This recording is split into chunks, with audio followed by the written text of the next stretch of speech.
malongo bende ntiere kar kae. Depo ni kinde ochopo ma iweruok gi guok timanyo wuon guok. Koso wuon guok koro ger moloyo guok mooro e pap mana kaka ranyisi ma bende ichiwo sana. Kaleo guok gi wuon gi en gima rachiel. Mokwongo awinjo kaka osiep wuoyo. Adwa ni mondo wan gi types of violence. This is a political violence. To kendo isolate. Wan gi random gi targeted violence.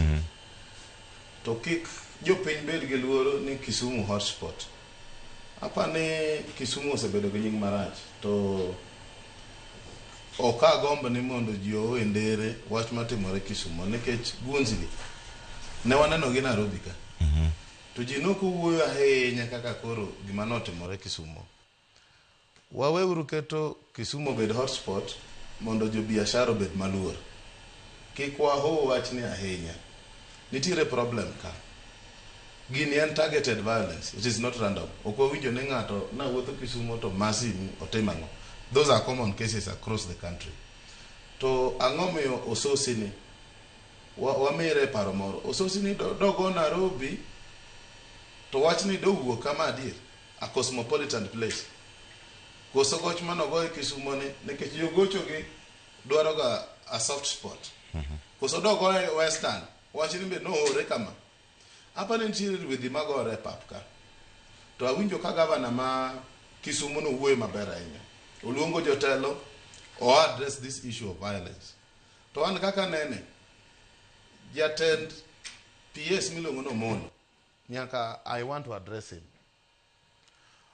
O nyako wuog oko mondo wach no ne jogi ketho nyinge nikech owinjo ka jatelo milongo ni Babu osewuoyo ahinya e wach mare PS mar Omolo.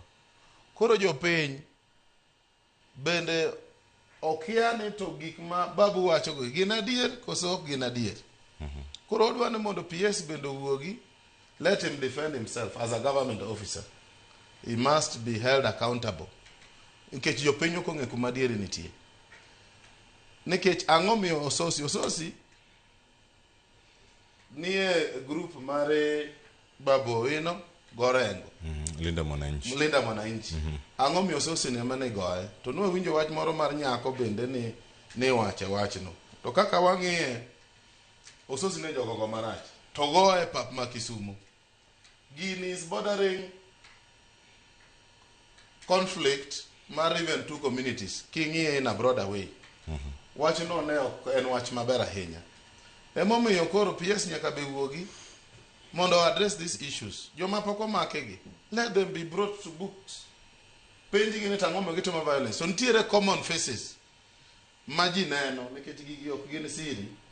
Jogi dak police maki gibed processed gi ODPP kel gi e court mondo gimbe gi wach ni to ng'ama horo gin en ng'a. Nikech up to now we cannot run to conclusion ni PS oro janjore moro. Babu biwinjo ka ywaka ni jonjore gi onge gima police dhi timo negi. Koro gini dhi ketho nying Kisumu. Kisumu ok rach asach. To gima be nyaka ing'e Kilio kech nitie piny. Ojende nigi kech gi unemployment. Kech ni Kisumu ka. To we are setting a very bad precedence. Ne uru kuma Ahiti ogike. Ne uneno ka police no Nairobi ka modhi Ahiti. Ang'o momiyo Ahiti chalo kaka chalo kawuono. Nikech these small criminal gangs mana kaka osiepa nowacho ni nyalo chake maber. Mungiki ne nigi good intentions. Giduogo ketho piny. Jonjore matindo ma josiasa tiyo gi jopiny ato kendo wach na ok en mar josiasa. Jopiny wane mitiyo kodwa marach. Joma nyalo winjo duonda kawuono Ramogi. Kik wayie mondo josiasa oti kodwa marach. Nikech koti kodi marach mitho family ema lose. Wamanyu tije mwanyalo timo matindo to josiasa kik ti kodwa marach nikech gin gi wach ma gidwa ni gin gi dwach gi moro. Kisumu ok rach Kilio. Kik ng'ato wach ni Kisumu rach. Ososi ema nogo Kisumu kendo wach machielo cha. Goye Kisumu no rach.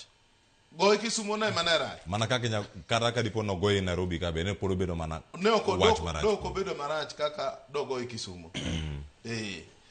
kendo dobedo wach machielo to dong waseneno guns but goch en gima rach kuonde te ogoya Nairobi ka ogoya Mombasa igoya Kisumu ichalo ng'ama wacho ni kain Kisumu kacha kogoyi Kisumu Central orach kogoyi East to korach ahinya kogoyi Nyando to koro rach ma yes gocho gi kamigoyi opogore clear kogoyi ni dhi odatera opogore kogoyi eyo koro gocho gi kamigoyi gigi are different ososi dogo Western kata dogo e dalagi wacho ni deko bedo kama nikech ogoyi Kisumu koro ogoyi Kisumu nang'o joka neno oyudo soft spot mar goyi Kisumu koro wawacho ni gocho ok en gocho en ni ogoyi to goyi kanyo wach mantie kar kanyo adani mak paro kanyo nikech adani mede adwa bere Cleo iyo gima timore ng'ano no gogoch Kisumu